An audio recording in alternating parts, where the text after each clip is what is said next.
आज हम बात करेंगे अध्याय नंबर 1, 1857 की क्रांति।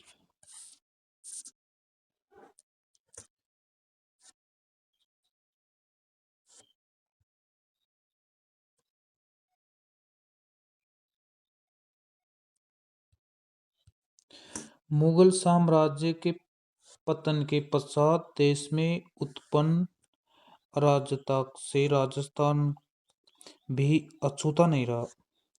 औरंगजेब की मृत्यु से उत्पन्न शक्ति रिक्तता एक बारंगी और मराठों ने भी भर दिया। मराठों ने दक्षिण के प्रभुत्व स्थापित करने के पश्चात मालवा और गुजरात में आना प्रभाव स्थापित कर लिया। अतः उनके लिए राजस्थान में प्रवेश करना सहज हो गया था। मई 1711 में प्रथम बार मराठों ने मंदसौर के निकट मेवाड़ी क्षेत्र में धन एकत्रित किया था। इस घटना से चिंतित उदयपुर के महाराणा संग्राम सिंह ने पहले जयपुर के शासक जयसिंह और बाद में मुगल बादशाह मुहम्मद शाह ने मराठा समस्या के बारे में विचार विमर्श किया। 1734 ई के बाद राजस्थान में मराठा आक्रमणों में तेजी आई। इसके बीच अप्रैल 1734 में बूंदी के पदच्युत शासक बुद्ध सिंह ने मराठों को सहायता प्रदान कर दलेल सिंह को गद्दी से हटा दिया। राजस्थान में किसी भी शासक द्वारा आंतरिक संघर्ष में मराठा को आमंत्रित करने का यह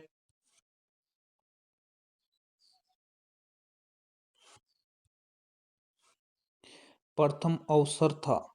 बाद में तो राजस्थान में मराठों का आक्षेप बढ़ता ही गया। 1735 में मालवा पर अधिकार करने के बाद मराठाओं को राजस्थान पर आक्रमण करने के लिए एक आसान मार्ग मिल गया। राजस्थान में मराठे कोटा, मेवाड़, डूंगरपुर, बांसवाड़ा में घुसपैठ कर वहां से धन पाने के लिए कुछ समय तक संतुष्ट रहे, लेकिन शीघ्र ही वो नहीं वरना सेठ साहूकारों को भी लूटने लगे। उन्होंने राजस्थान के नरेशों के आंतरिक मामलों में हस्तक्षेप करना भी प्रारंभ किया। बूंदी, जोधपुर, जयपुर रियासतों ने इनका सबका परिवेश इसी बहाने हुआ। नादिर शाह के आक्रमण के समय मराठों ने हिंदू धर्म के नाम पर राजस्थान के राजाओं को संगठित करने का प्रयास किया, लेकिन मुगल दरबार में दलबंदी के कारण राजपूत शासक भी परस्पर लड़ने लगे। इस प्रकार केंद्र में उत्पन्न शून्यता की पूर्ति के लिए मराठा राजस्थान में आने लगे। साहू ने पेशवा बाजीराव को राजस्थान से चौथ और सरदेशमुखी प्राप्त करने का आदेश दिया। 1932 में सवाई जयसिंह को मालवा का सूबेदार बनाया। उसे मराठों ने घेर लिया। जयसिंह ने पराजय स्वीकार कर ली और 28 परगने मराठों को देने पड़े। 1761 में से 1791 के मध्य राजस्थान में राजपूतों शासकों की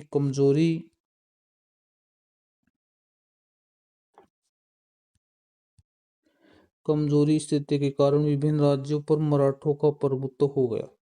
राजस्थान में बढ़ते मराठा आक्षेप से जयसिंह तथा अन्य राजपूत राजाओं की आंखें खोल दी। मराठाओं से मुक्ति पाने के लिए धन का सहारा लिया गया, पर जब धन लेने के बाद भी मराठा मालवा में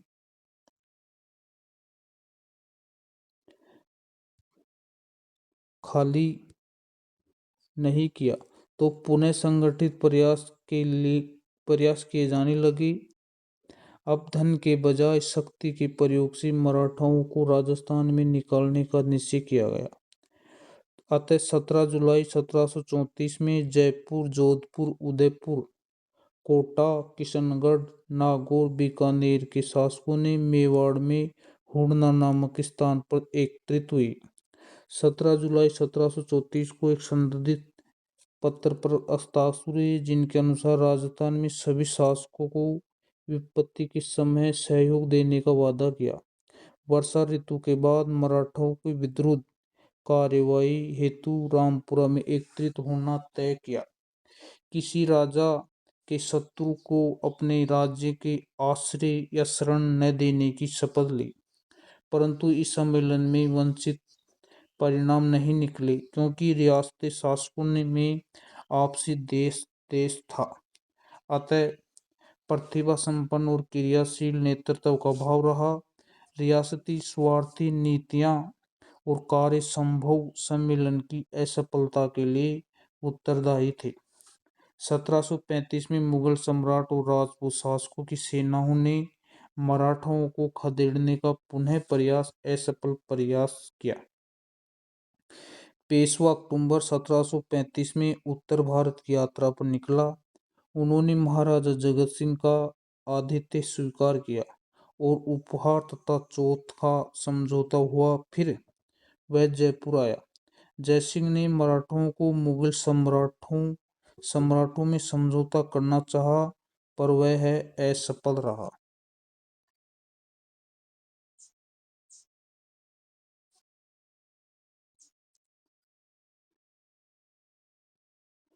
पेशवा ने राजस्थान की यात्रा का परिणाम यह निकला कि मुगलों को साथ साथ राजपूतों मराठों के भी करदाता बन गए।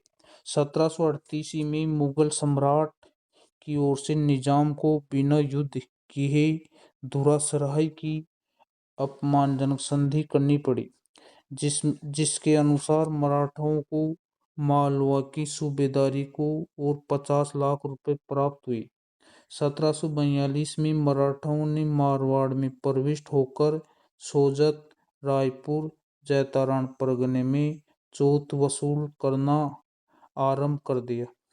1787 में राजपूतों ने संगठित होकर तुंगा नामक स्थान पर मराठों को परास्त किया। 1791 के बाद मराठा शक्ति क्षीण होने लगी। इस समय दक्षिण भारत में अंग्रेजों ने अपने पैर जमा लिए थे और वे राजस्थान में घुसने का प्रयास कर रहे थे। राजस्थान के राज्यों में उत्तराधिकारी के संघर्ष और सामंती प्रतिस्पर्धा के कारण उनकी राजनीतिक स्थिति कमजोर हो गई। 1791 में अंबाजी इंगले ने मेवाड़ के महाराणाओं का सहयोग दिया और फलस्वरूप डूंगरपुर, बांसवाड़ा, प्रतापगढ़ आदि क्षेत्रों पर मेवाड़ के महाराणा का अधिकार हो गया। परंतु रियासती घरानों के आपसी वैमनस्य के कारण अंबाजी इंगले पूर्ण सफलता नहीं कर पा सके। 1795 में मेवाड़ पर चूड़ावतों का अधिकार हो गया। अतः इनका अन्य शासकीय समूह के साथ संघर्ष शुरू हो गया।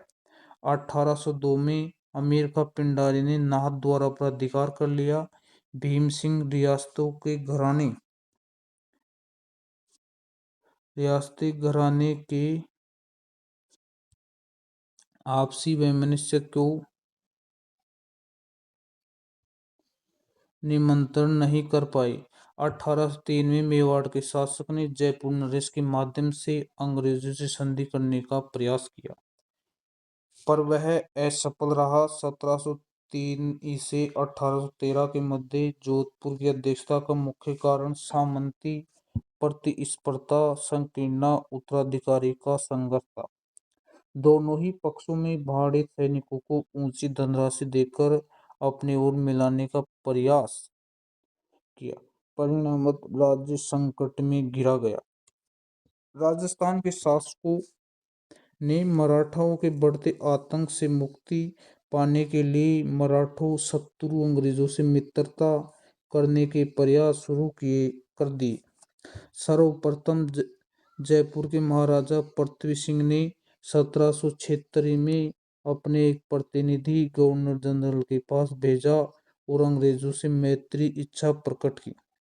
जोधपुर राज्य ने भी ऐसा प्रयास किया पर वह सफल नहीं हुआ। 1803 में अपनी नीति में परिवर्तन कर अंग्रेज भी राजपूत राज्यों से संधि करने से इच्छुक हो गए। नवंबर 1803 में अंग्रेजों के सेनापति लॉर्ड लेक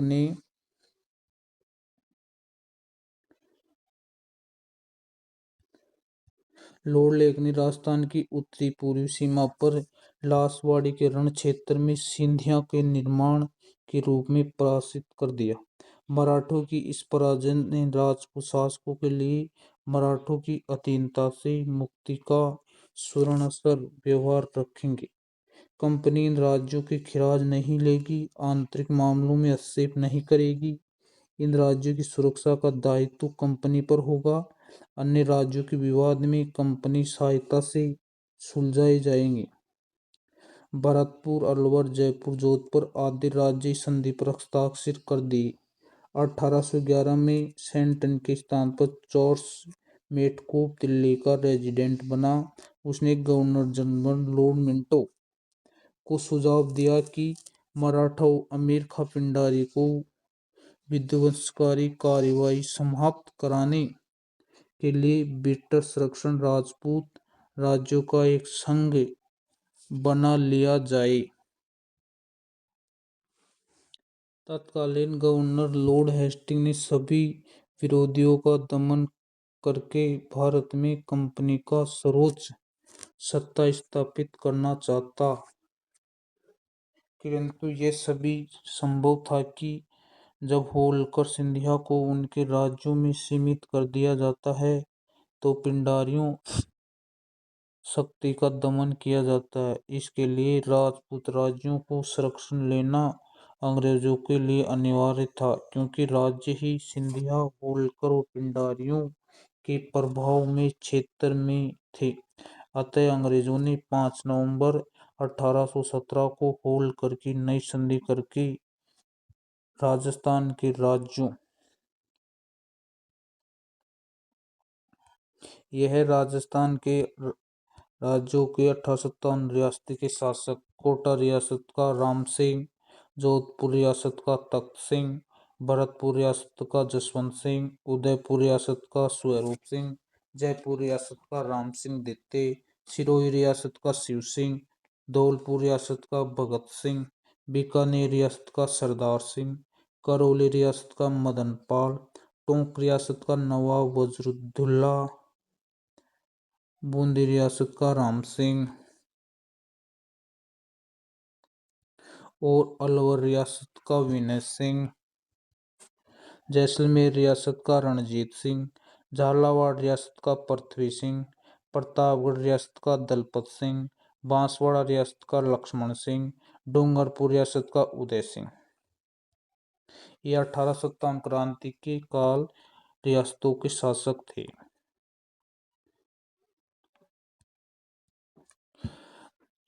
के साथ संधि करने का अधिकार प्राप्त कर लिया गया। इधर मैंटो को नियंत्रण मिलते ही करौली, कोटा, उदयपुर, बीकानेर, किशनगढ़, जयपुर, जैसलमेर आदि ने कंपनी के साथ संधि कर ली। अतः 1803 में सिरोही राज्य से संधि की गई।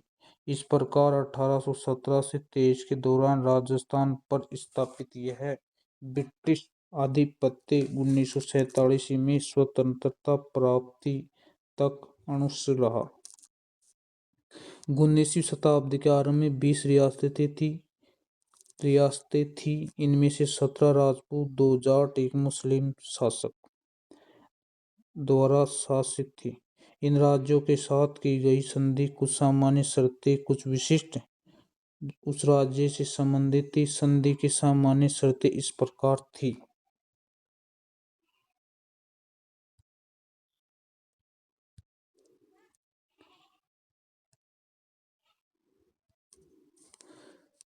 संधि द्वारा रियासत शासकों ने अंग्रेजों को सर्वोच्च स्वीकार कर ली। अंग्रेजों ने रियासती राजाओं को वंशानुगत राज्याधिकार स्वीकार कर लिया गया। अंग्रेजों ने बाहरी आक्रमण से प्रत्येक राज्य की सुरक्षा करने, आंतरिक व्यवस्था बनाए रखने में सहायता संधि करने वाले प्रत्येक राज्य में एक अंग्रेज पॉलिटिकल एजेंट रखना तय किया गया। साथ ही यह आश्वासन भी दिया गया कि पॉलिटिकल एजेंट उनके राज्य कार्यों में हस्तक्षेप नहीं करेंगे। ब्रिटिश शासन के लिए बदले रियासती शासकों को अपनी विदेशी नीति अंग्रेजों को सौंपनी पड़ी और अपने आपसी विवादों अंग्रेजों के मध्यस्थता हेतु प्रस्तुत करने का वादा करना पड़ा। आवश्यकता पड़ने पर रियासती शासकों ने अपने राज्यों के समस्त सैनिक साधनों अंग्रेजों को सुपुर्द कर देंगे।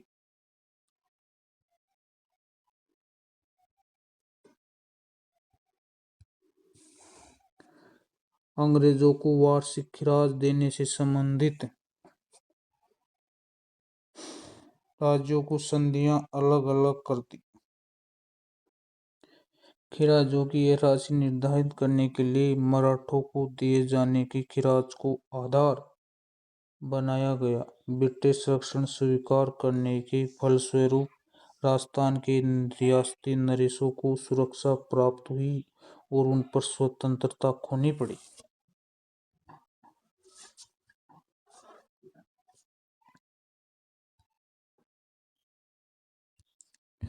उपयोग संधियों का राजस्थान में बहुविध प्रभाव पड़ा।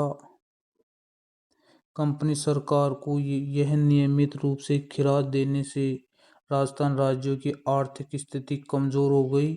पॉलिटिकल एजेंट राज्य में व्यवस्था बनाए रखने के नाम पर निरंतर हस्तक्षेप करने लगे। शासन कार्य और अधिकारियों में आई कमी के कारण राजा शासन संबंधी कार्य के प्रति उदासीन रहने लगे। ऐसी परिस्थितियों में पॉलिटिकल एजेंट राज्य में तानाशाह बन गई। कंपनी द्वारा खिराज वसूल के अलावा समय समय पर कई खर्चे बलात् थोप दिए जाते। अंग्रेजों ने राज्यों की आर्थिक साधनों पर अधिकार करने का प्रयास किया। नमक उत्पादन के प्रमुख क्षेत्र झील और मेवाड़ अफीम उत्पादन क्षेत्र पर अधिकार लिया गया। शांति और व्यवस्था बनाए रखने के नाम पर लगभग सभी राज्यों में अंग्रेजों सैनिक टुकड़ियां स्थापित की गई, जिनका खर्च भी संबंधित राज्यों को ही वहन करना पड़ा। भारी खिराज पर ब्याज और अन्य खर्चों पर थोपे जाने के फलस्वरूप राज्यों की आर्थिक स्थिति कमजोर हो गई।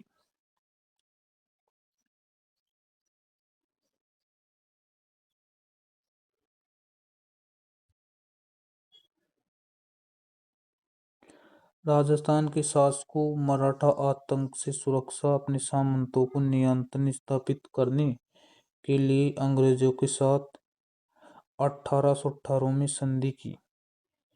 इस संधि में संपन्न होने बाद राजपूत शासकों ने अंग्रेजों की सहायता से सामंतों की शक्ति कुचलने का प्रयास किया। कालांतर में अंग्रेजों ने एक अनेक कदम उठाए जिनमें सामंतों की स्थिति कमजोर हुई। यथा सामंतों को सैनिक सेवाओं में बदले अब उनसे नगद रुपया वसूल करने का निश्चय किया गया। जागीर क्षेत्रों के में सामंतों को कई विशेषाधिकार प्राप्त, जैसे जागीरों के निवास अपने सामंत की आज्ञा के बिना किसी दूसरे स्थान पर नहीं बस सकते। सामंत व्यापारियों को राहदारी, दाना पानी आदि शुल्क वसूल करके उसके बदले व्यापारियों को सुरक्षा प्रदान करते थे। उनके विशेषाधिकार को समाप्त कर दिया गया। 19वीं सदी के पूर्व तक जागीर क्षेत्रों का नेतृत्व सामंतों के पास था तथा समाज में उनकी प्रतिष्ठा बढ़ी चढ़ी थी, किंतु 19वीं सदी के अंत तक जागीर क्षेत्रों में सामंतों ने नेतृत्व में कमी आई। अब ये उतने प्रभावी नहीं हो रही।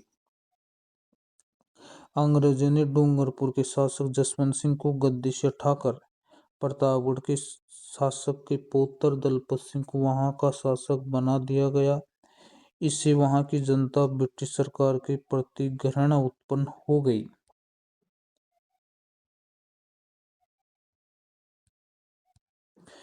इसी प्रकार अंग्रेजों ने जयपुर की राजमाता भटियाणी को अधिकारच्युत करने का प्रयास किया, तो वहां के लोगों को क्रुद्ध होकर कप्तान ब्लेक की हत्या कर दी। कोटा के अंग्रेजों ने तत्कालीन महाराव किशोर सिंह के विरुद्ध रियासत में फौजदार जालिम सिंह की दावे का समर्थन किया, जिससे कोटा के हाड़ा राजपूत अंग्रेजों के विरुद्ध हथियार उठ खड़े हो गई। अलौर और भरतपुर रियासतों में अंग्रेजों ने हस्तक्षेप कर वहां का आवश्यक राजकुमार गद्दी पर बैठा दिया गया, क्योंकि वहां के आवश्यक होने की स्थिति अंग्रेजों को राज्य के प्रशासन पर अपना नियंत्रण स्थापित करने का अवसर मिल जाता था। जोधपुर के महाराजा मान सिंह भी ब्रिटिश सरकार के घोर विरोधी थे। उनके प्रयत्नों में अन्य रियासतों ब्रिटिश के सत्ता विरोध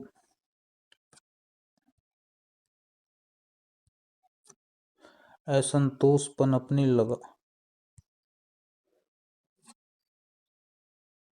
राजस्थान में 1857 क्रांति के पॉलिटिकल एजेंट कोटा रियासत के मेजर बटनर, जोधपुर रियासत के मैकमोहन, भरतपुर रियासत के मॉरिसन, जयपुर रियासत के ईडन, उदयपुर रियासत के सावर्स और सिरोही रियासत के जेडी हॉल।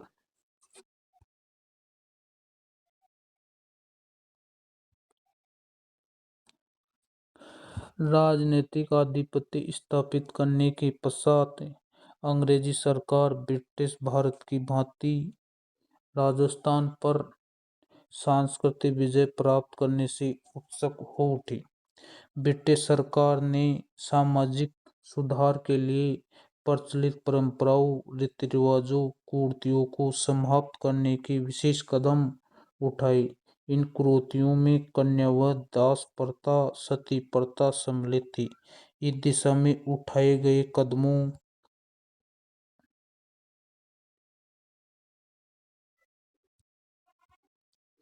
कदमों से जनता यह समझने लगी कि अंग्रेज राजस्थान के सामाजिक ढांचे को विघटित करना चाहते हैं और अंग्रेज की सामाजिक और सामान्य जीवन में हस्तक्षेप की नीति से जनता असंतोषजनक किया।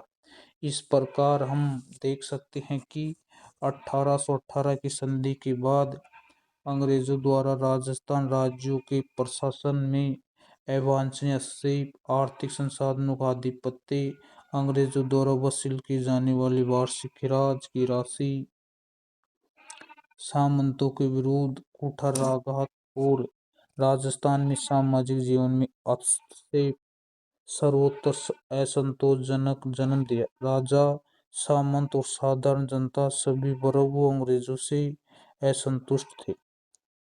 ईसाई मत के प्रचार संदिग्ध गतिविधियों के कारण अजमेर मेरवाड़ा में यह विचार पनपने लगा। अंग्रेज हिंदुओं का मंत्रण उन्हें जबरदस्ती ईसाई बनाए, लेकिन प्रयत्न उसे ब्रिटिश सत्ता के प्रति तीव्र आक्रोश उत्पन्न हो गया।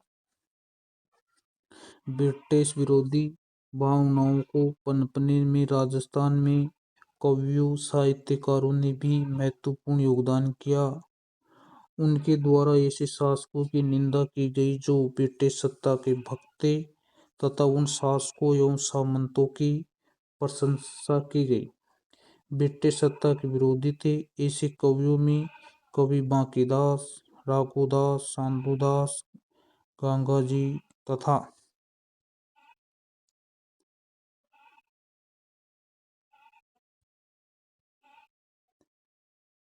की गई जो ब्रिटिश सत्ता के विरोधी थे। इन कवियों में बांकीदास, रघुदास, साधु गंगाजी तथा साधु गांगजी महाकवि सूर्यमल मिश्र आदि के नाम से उल्लेखित है। इसे यह स्पष्ट है कि भारत क्रांति प्रारंभ होने से पूर्व ही देशी रियासतों में ब्रिटिश सत्ता के विरुद्ध असंतोष व्याप्त था। सन 1857 की क्रांति आरंभ होने के समय राजस्थान में अंग्रेजी सैनिक छावनियां 6 थी: नसीराबाद, नीमच, देवली, ब्यावर, एर्नाकुलम, खेरवाड़ा। इन सभी छावनियों में लगभग 5,000 सैनिक थे, किंतु किसी भी छावनी में अंग्रेजी सैनिक नहीं था, केवल 30 अंग्रेजी अधिकारी थे। मेरठ में क्रांति होने की सूचना जैसे ही राजस्थान के एजीजी को प्राप्त हुई तो उसने देशी रियासतों के शासकों को यह आवश्यक निर्देश भेजे कि क्रांतियों को अपने राज्य में घुसने दे और जो भी ब्रिटिश सत्ता का विरोध करे उनका कठोरतापूर्वक दमन करे। इसके बाद आती है नसीराबाद की में क्रांति। राजस्थान में क्रांति का सूत्रपात नसीराबाद से हुआ। इनके निम्न कारण रहे। उस समय नसीराबाद में 15वीं और 30वीं बंगाल नेटिव इन्फेंट्री भारतीय तोपखाने की सैनिक टुकड़ियां थी। पहले बम्बई लॉन्स के सैनिक विद्यमान थे। मेरठ विद्रोह की सूचना में 15वीं नेगेटिव इन्फेंट्री के सैनिकों ने सोचा कि यह सारी कार्रवाई भारतीय सैनिकों को कुचलने के लिए की गई है तथा तोपों की उनके विरुद्ध प्रयोग करने के लिए तैयार की गई है। अतः उसने विद्रोह की भावना जागृत हो गई। 15वीं नेटिव इन्फेंट्री एक टुकड़ी काफी समय से अजमेर में शस्त्रागार की रक्षा कर रही थी। संदेह के कारण वहां से नसीराबाद भेज दिया गया। इससे सैनिकों के मन में यह धारणा बन गई कि उन पर अविश्वास किया जा रहा है, अतः वे ब्रिटिश अधिकारियों से नाराज हो गए। इन दिनों बाजारों में, छावनियों में बंगाल और दिल्ली के संदेशवाहक साधु फकीरों के वेश में राजस्थान आए और उन्होंने चर्बी वाले कारतूस के विरुद्ध प्रचार कर विद्रोह का संदेश प्रचारित किया। भारतीय सैनिकों सोचा कि अंग्रेज उनके धोखे से ईसाई बनाना चाहते हैं। इन धार्मिक भावनाओं के कारण भी उत्तेजना फैली है। भारतीय सैनिकों पर नियंत्रण रखने के लिए बाहर से यूरोपीय सेना कुछ तोपें मंगवाई। इस तथ्य को गुप्त रखना था और बाद में यह बात प्रकट हो गई कि तो सेना को उत्तेजना में फैल गई। इन्हीं कारणों से 28 मई 1857 को 15वीं बटालियन नेटिव इन्फेंट्री सैनिकों ने तोपखाने पर अधिकार कर लिया। सारी छावनी में भगदड़ मच गई। सैनिकों ने शस्त्रागार लूट लिया। अंग्रेज सैनिकों ने अधिकारियों मेजर स्पोर्टिसवर्ड कर्नल न्यूबारी की हत्या कर दी गई। लेफ्टिनेंट लोग तथा कप्तान हार्डी घायल हो गया। अंग्रेज अधिकारियों ने नसीराबाद से भागकर ब्यावर में शरण ली। चर्च और अधिकारियों के बंगले में आग लगा दी गई। खजाने की तिजोरियां तोड़ दी गई। इन विद्रोही सैनिकों ने 4 ब्रिटिश अधिकारियों के अलावा रक्त की एक बूंद भी नहीं बहाई। छावनी को इस तरह नहस करने के बाद विप्लवी सैनिकों ने अविलंब दिल्ली की ओर प्रस्थान किया। 18 जून 1857 को विप्लवी दिल्ली पहुंच गई। दिल्ली में डेरा डालने से अंग्रेजी पलटन पर पीछे से आक्रमण किया, जिसे अंग्रेज परास्त हुए। नीमच में क्रांति। नसीराबाद क्रांति की सूचना जब नीमच पहुंची तो 3 जून 1857 को नीमच के सैनिकों ने विद्रोह कर दिया। क्रांतिकारियों ने छावनी को लूट लिया तथा उसने आग लगा दी। नीमच छावनी को लूटने के बाद क्रांतिकारियों नीमच से रवाना होकर सरकारी बंगले को लूटते हुए और उन पर आग लगाते हुए शाहपुरा पहुंचे। शाहपुरा के शासक क्रांतिकारियों को भोजन व ठहरने की सुविधा प्रदान की। इसके पश्चात क्रांतिकारियों निम्बाहेड़ा पहुंच, जहां की जनता ने इसका बड़ा स्वागत किया। तत्पश्चात क्रांतिकारी यहां से देवली, टोंक, आगरा होते हुए दिल्ली पहुंच गए। मार्ग में अनेक स्थानों पर जनता ने क्रांतिकारियों का स्वागत किया। क्रांतिकारियों की संख्या में भी काफी वृद्धि हो गई।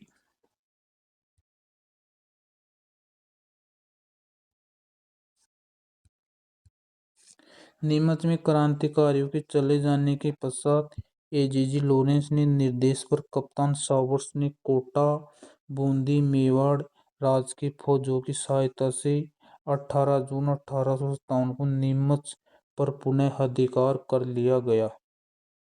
इसके बाद आती है एरनपुर आवा की क्रांति। अंग्रेजों के विरुद्ध विद्रोह का झंडा उठाने वाले उनकी सत्ता को चुनौती देने का काम मारवाड़ के जागीरदारों ने किया। एर्नाकुलम में स्थित जोधपुर की सैनिक टुकड़ी जब नसीराबाद होती हुई क्रांति में सूचना मिली तो उसने 21 अगस्त 1857 को क्रांति बिगुल बजा दिया। क्रांतिकारियों ने एर्नाकुलम स्टेशन को लूटा और मारवाड़ के रास्ते दिल्ली की ओर रवाना हो गए। जब क्रांतिकारियों ने पाली पहुंचे तो आवा पाली जिले में स्थित एक गांव के ठाकुर कुशाल सिंह ने उन्हें अपनी सेवा में ले लिया। आवा के ठाकुर मारवाड़ का शक्तिशाली सामंत था। वह अंग्रेजों एवं जोधपुर के महाराजाओं का विरोध था। ऐसा कहा जाता है कि मेवाड़ और मारवाड़ के अनेक सामंत अपनी सेनाएं लेकर कुशाल सिंह की सहायता के लिए आवा पहुंचे।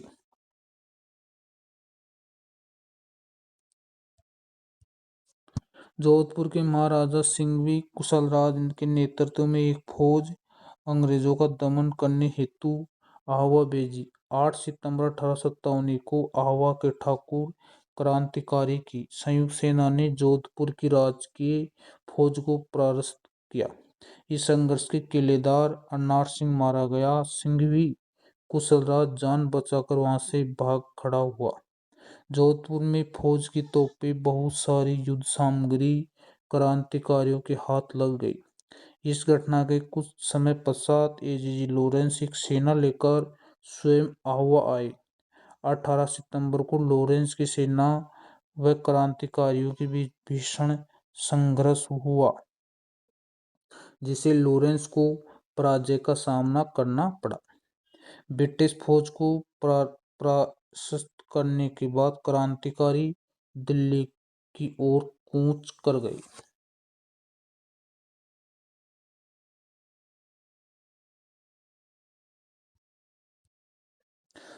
जॉर्ज लॉरेंस आवा की पराजय को भूला नहीं था, इसलिए आवा के ठाकुर ने बदला लेने के लिए उसे ब्रिगेडियर होम्स के नेतृत्व में एक विशाल सेना आवा की ओर भेजी।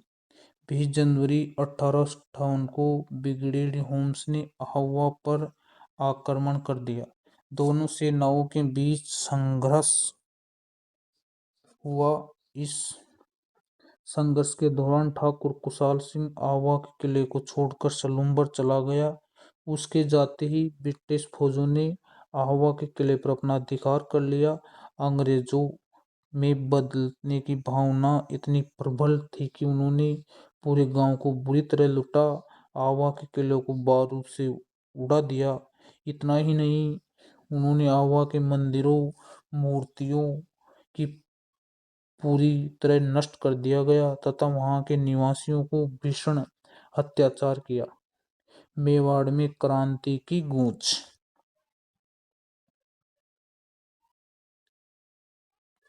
मेवाड़ में क्रांति की गूंज। इस समय मेवाड़ की जनता ने भी अंग्रेजों के विरुद्ध काफी रोष था। मेवाड़ में अधिकांश सामंत ब्रिटिश सत्ता के विरुद्ध थे। नसीराबाद में हुई क्रांति की सूचना उदयपुर पहुंच चुकी थी, अतः मेवाड़ फौज भी अंग्रेजों के विरुद्ध विद्रोह करने के लिए लगभग तैयार थी। किंतु मेवाड़ के महाराणा की सूझबूझ से अंग्रेज कप्तान सावर्स के कठोर रुख से स्थिति बिगड़ने में संभाल लिया। इस समय महाराणा व कंपनी सरकार दोनों ही मेवाड़ प्रांतों में बहता, दोनों एक दूसरे के साथ सहयोग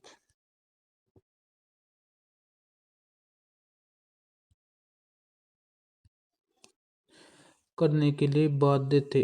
एजीजे के निर्देश में मेवाड़ के महाराणा सूरज सिंह ने 27 मई 1857 को अपने सभी सामंतों को पत्र भेजकर कहा कि ब्रिटिश सैन्य कार्रवाई में सहयोग करे तथा पॉलिटिकल एजेंट कप्तान सावर्स के निर्देशों का पालन करे।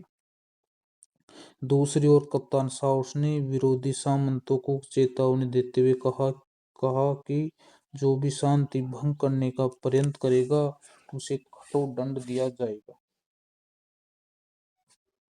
यहाँ तक कि सलूम्बर के रावत केसरी सिंह ने जब मेवाड़ के महाराणा के अधिकार को चुनौती देते हुए कहा कि यदि 8 दिन में उसकी परंपरा अधिकारियों की मांग को स्वीकार नहीं किया गया तो वह चित्तौड़ की गद्दी पर महाराणा के किसी भी प्रतिद्वंदी को बैठा देगा, तब कप्तान सावर्स ने रावत केसरी सिंह की चेतावनी दी कि यदि उसने महाराणा के विरुद्ध किसी भी कार्रवाई में भाग लिया तो उसकी जागीरदार के अपदस्थ राजपूतों को निष्कासित कर दिया जाएगा। कप्तान सावर्स को इसकी धमकी से रावत केसरी सिंह शांत हो गए।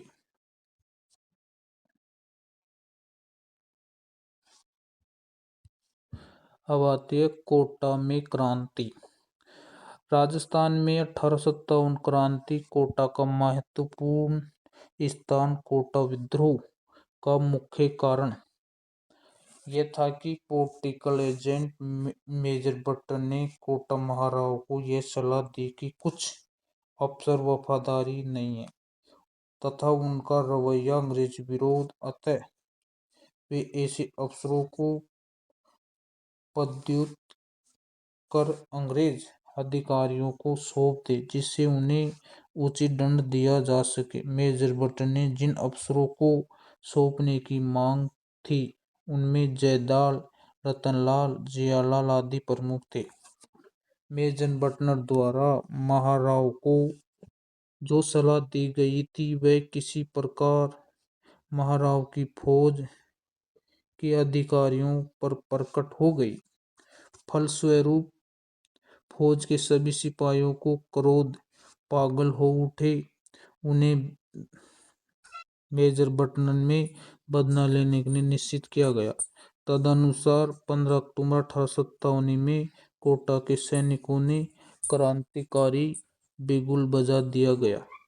कोटा के विद्रोह के सैनिकों ने क्रांतिकारियों के साथ रेजिडेंसी को घेर लिया तथा उसने आग लगा दी। क्रांतिकारियों ने मेजर बटन और उसके दोनों पुत्रों की हत्या कर दी। क्रांतिकारियों ने शहर में जुलूस निकाला और महाराव महल को घेर लिया गया। महाराव अपने महल में एक प्रकार से कैद हो गए।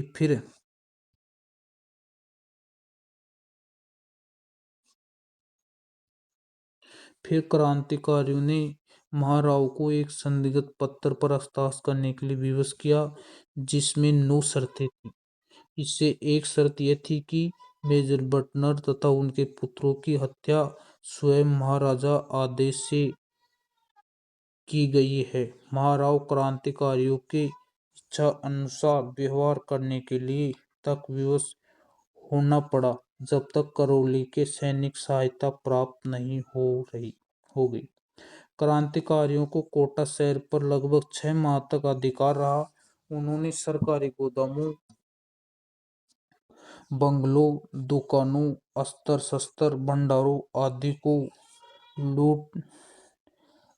लूटने आग लगा दी और उसने जिले के विभिन्न कोषागारों को भी लूटा।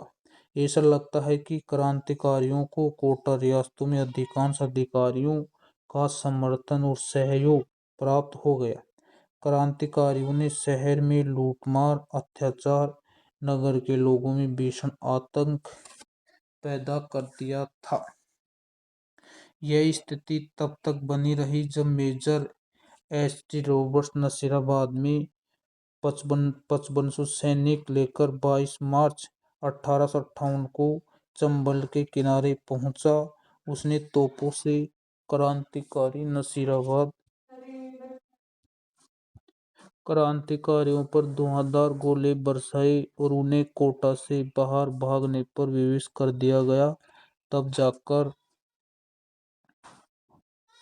कोटा क्रांतिकारियों ने नियंत्रण मुक्त कराया जा सका। क्रांतिकारी नेताओं तथा विद्रोही सैनिकों को अनुमानित दंड दिए गए।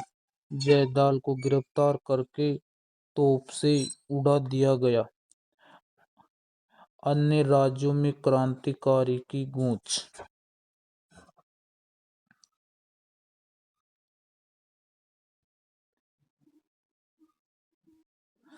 अन्य राज्यों में क्रांति की गूंज। राजस्थान में 1857 की क्रांति केवल मारवाड़, मेवाड़ तथा कोटा तक ही सीमित नहीं रही, अपितु उनकी गूंज राजस्थान के अन्य राज्यों में भी सुनवाई दी। भरतपुर, जो आगरा मथुरा के काफी निकट है, क्रांति के समय अशांत रहा। मथुरा के विद्रोह हो जाने के बाद भरतपुर शहर में उत्तेजना फैल गई। भरतपुर की सेना ने भी क्रांति को बिगुल बजा दिया। भरतपुर के महाराजा वहां के पॉलिटिकल एजेंट मेजर मॉरिसन को भरतपुर छोड़कर जाने की सलाह दी, क्योंकि महाराजा यह आशंका थी कि उनकी उपस्थिति में नीमच क्रांतिकारी भरतपुर आक्रमण कर सकते हैं। महाराजा की सलाह पर मेजर मॉरिसन भरतपुर छोड़कर चला गया। क्रांतिकारियों की अवधि भरतपुर रियासत की स्थिति बड़ी विषम थी। क्रांतिकारियों सैनिकों की अनेक टुकड़ियां भरतपुर की सीमा से होकर गुजरी। भरतपुर की गुजर व मेवाती जनता क्रांति के पीछे नहीं रही, उसने खुलकर क्रांति में भाग लिया। जब पड़ोसी आगरा जिले में अंग्रेजों की शक्ति वहां से लाल किले की चार दीवारी तक सीमित हो गई, तो भरतपुर की जनता के मन में यह विश्वास भर गया कि अब भारत में ब्रिटिश सत्ता समाप्त हो जा रही है।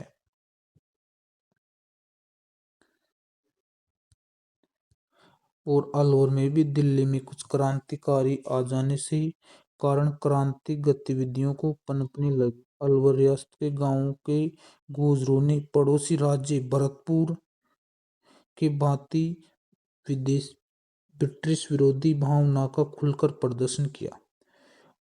उन्होंने अपनी क्रांतिकारी गतिविधियों शासकों को काफी परेशान किया। फिर उसके बाद आते धौलपुर। धौलपुर धौलपुर रियासत में भी गंभीर उपद्रव हुआ। अक्टूबर 1857 में प्रारंभिक ग्वालियर और इंदौर की क्रांतिकारियों की संयुक्त सेना धौलपुर में प्रविष्ट की गई। क्रांतिकारियों ने प्रति सहानुभूति के कारण धौलपुर रियासत की सेना अनेक अधिकारी राजा साथ छोड़कर क्रांतियों से मिल गए, जिससे धौलपुर की सत्ता खतरे में पड़ गई। क्रांतिकारियों ने धौलपुर में खूब लूटमार की। उन्होंने वहां के राजा को घेरकर जान से मारने की धमकी दी। विवश होकर राजा को क्रांतिकारियों की मांगे स्वीकार करनी पड़ी। धौलपुर इन क्रांतिकारियों में राव रामचंद्र हीरालाल के नेतृत्व में राजा की अधिकांश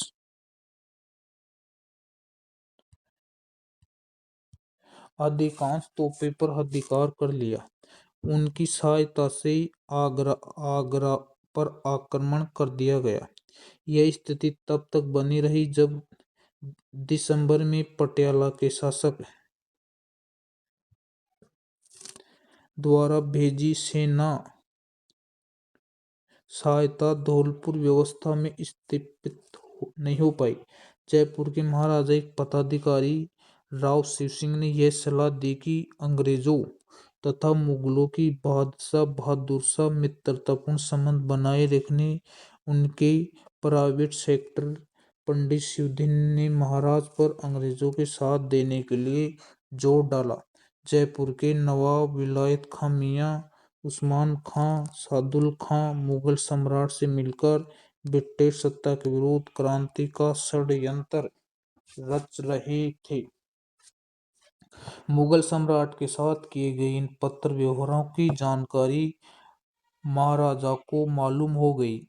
अतः उन्होंने सादुल्ला खां को राज्य में निष्कासित कर दिया और दोनों को बंदी बनाकर कारागार में डाल दिया।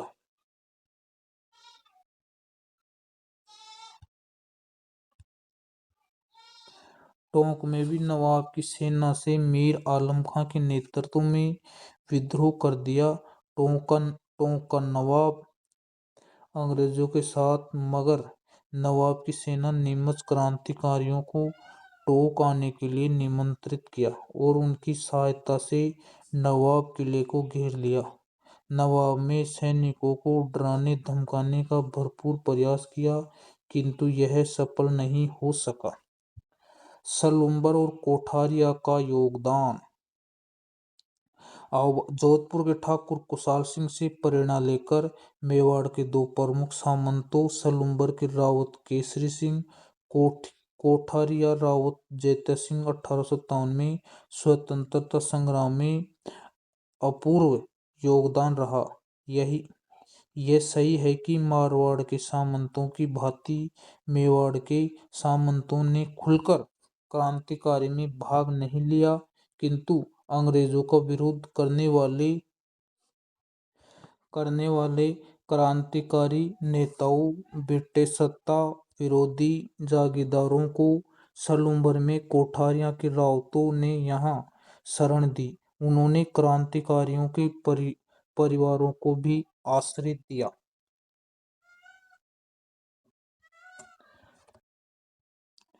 सलुम्बर के रावत केसरी सिंह ने आसपास जागीरदारों के साथ आवा के ठाकुर के स्वतंत्रता यज्ञ भरपूर सहायता, उदयपुर के महाराणा में कंपनी सरकार के साथ जो संधि की, केसरी सिंह ने उसका खुलकर विरोध किया। एजीजी लॉरेंस ने केसरी सिंह ब्रिटिश विरोधी गतिविधियों को देखकर महाराणा उदयपुर पर दबाव डाला कि उनके विरुद्ध कार्रवाई करने, किंतु महाराणा उसके विरुद्ध कार्रवाई करने का साहस नहीं जुटा सके। अंग्रेजों द्वारा आह्वा गांव के तहस नहस कर दिया गया। आह्वा के ठाकुर कुशाल सिंह निरीह अवस्था में इधर उधर भटक रहे थे। तब कोठारिया के रावत जैत सिंह ने उनके गले लगाया। उन्होंने कोठारिया में पेशवा नाना साहब और उनके परिवार को शरण दी। तब प्रकार सुख सुविधा उपलब्ध कराई। इस प्रकार ब्रिटिश सत्ता का विरोध कर भावी परिणामों की चिंता कर सलुम्बर व कोठारिया के रावतों को अपूर्ण त्याग साहस का परिचय दिया। अगस्त 1858 तक सामंत भारत के विद्रोह कुचल दिया गया। नवंबर 1858 ईस्ट इंडिया कंपनी ने भारत का शासन ब्रिटिश ताज सौंप दिया। ब्रिटिश की महारानी विक्टोरिया की ओर से भारत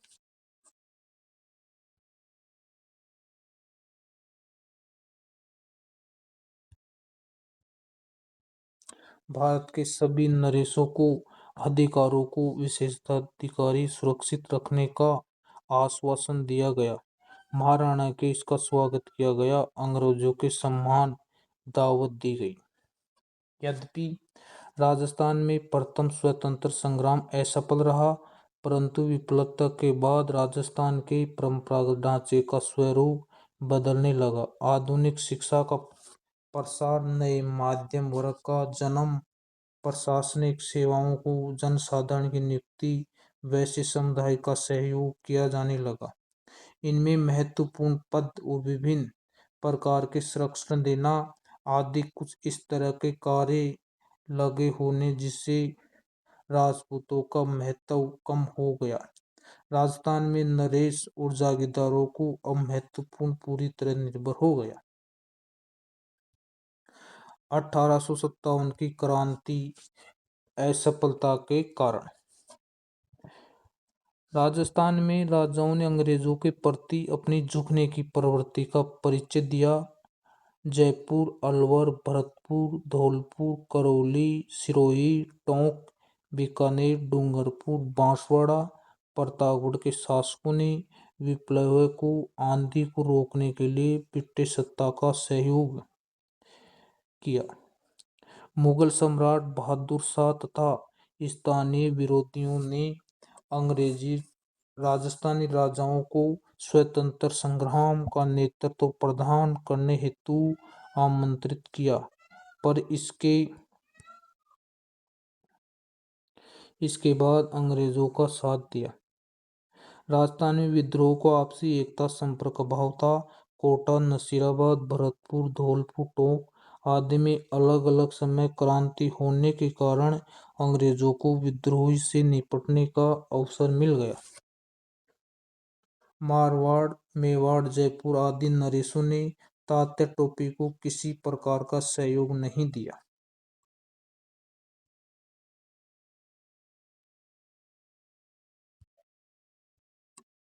राजस्थान की 18 रियासती संगठन एकता का भाव था।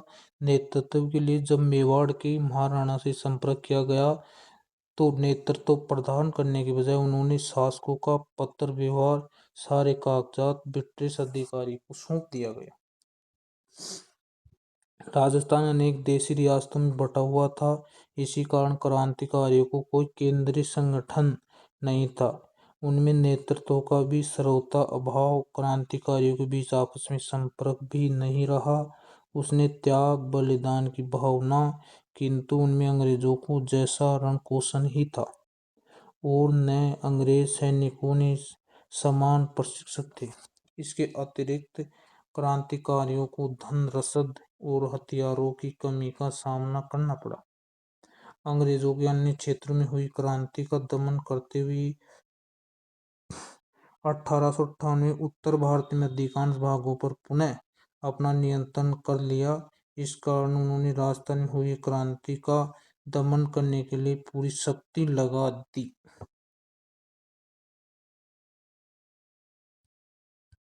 1857 की क्रांति असफलता के परिणाम।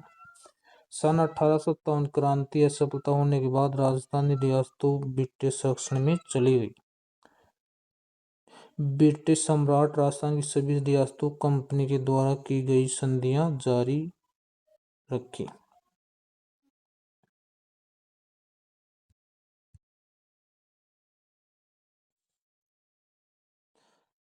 राजस्थान की जनता पर गुलामी दोहरा अंकुश हो गया। एक तो वे रियासती राजाओं के अधीन थे, दूसरे अंग्रेजों का भी उन पर नियंत्रण हो गया। परिणाम स्वरूप निश्चित हो गया कि निकट भविष्य में राजस्थान में स्वतंत्रता आंदोलन कोई भविष्य नहीं है। अंग्रेजी शिक्षा के प्रसार के कारण भी लोगों में राष्ट्रीय जागृति पैदा हुआ। स्वदेशी, स्वराज, स्वभाषा के फलस्वरूप उद्योगों में क्रांति की भावना पुनः पल्वित हुई। इस भावना का बल प्रदान करने वाले अर्जुनलाल सेठी, केसी सिंह बारैट, गोपाल सिंह खरवा आदि अग्रणी माने जाते हैं। इस क्रांति की असफलता में भावी संगठित आंदोलन की भूमिका तैयार की। हमारी 1857 क्रांति पूरी हो गई है। धन्यवाद। लाइक और सब्सक्राइब जरूर करना, और अगर स्पीड ज़्यादा लग रही हो तो आप कम करके देख सकते हो, और कम लग रही हो तो आप ज़्यादा स्पीड करके इसको देख सकते हो। एक या दो तीन बार देखोगे आपकी अच्छी तरह समझ में आ जाएगा। ओके।